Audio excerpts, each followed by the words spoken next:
Jamaica, according to Prime Minister Andrew Holness, was ready and willing to dispatch up to 120 soldiers to Dominica in the immediate aftermath of this week's deadly hurricane to help with the country's rehabilitation.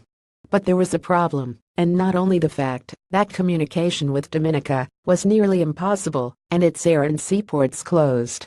Jamaica had no airlift of its own to transport the soldiers to the Eastern Caribbean. So, Mr. Holness told the Jamaican Parliament his government was likely to rely on assistance from a developed country partner, perhaps the United States or Britain.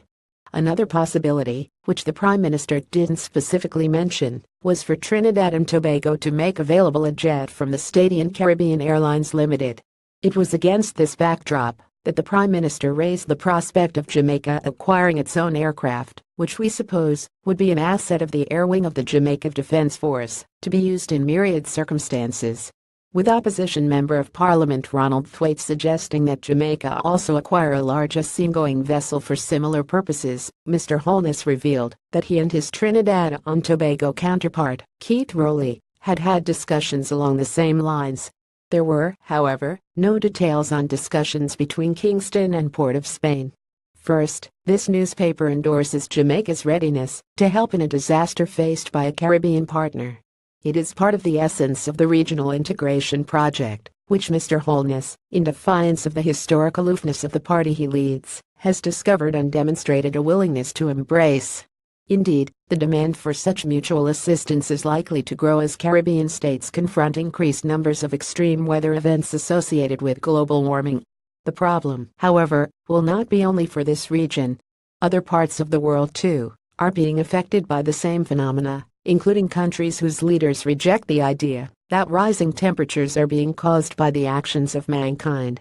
These countries' assets, such as aircraft and ships, may not, in the future, be readily available to help out when this region is hit by disasters. Acquiring our own equipment. It is in that context that we are sympathetic to Mr. Holness' idea that Jamaica acquire equipment of its own. Affordability, though, is an issue, which is why we like the partnership model which the Prime Minister suggested is being explored with Trinidad and Tobago for the acquisition of a ship, presuming the intent is not to create a commercial enterprise. If that is the idea, it would be best left to the private sector. Global warming and climate change pose an existential threat to the small island developing and coastal states of the Caribbean, which brings with it potential for social and political instability and threats to national security. The Caribbean has to devise new and creative responses to the emerging paradigm.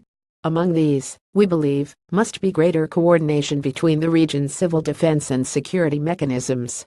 A framework for this is already partly in place. Barbados and the member countries of the Organization of Eastern Caribbean States, for instance, have the Regional Security System (RSS), a treaty that allows the partners to call on the group for security assistance. The RSS, as a body with a standing secretariat, controls limited hard assets. The Caribbean Community CARICOM also has a treaty on security assistance with an ad hoc mechanism for its engagement.